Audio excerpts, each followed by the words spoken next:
balita nationwide. Samantala mga kabrigada, nakauwi na sa bansa ang unang batch ng mga Pilipinong manggagawa mula Iran ngayong umaga. Kasunod ng mga ito ng tensyon sa pagitan po naman ng Israel at ng Iran simula pa noong June 13. Dumating ang 6 na repatriated OFW sa NAIA Terminal 3 sakay ng Emirates Flight 334 kabilang ang 5 shrimp hatchery technicians at isang domestic worker mula Dubai na nagpunta sa Iran bilang turista.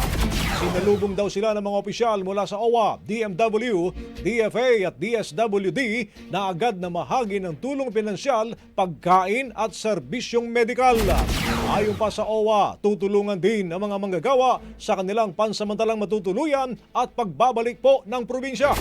Samantala mga kabrigada, inaasahan din ang pagdating ng 2 pang Pilipino mula Iran ngayong gabi. Bagong-bago, Brigada Balita Nationwide. Ang bahaging ito ay hatid sa atin ng Maxan Mangosteen Santon Coffee. Max Healthy, Max Sarap.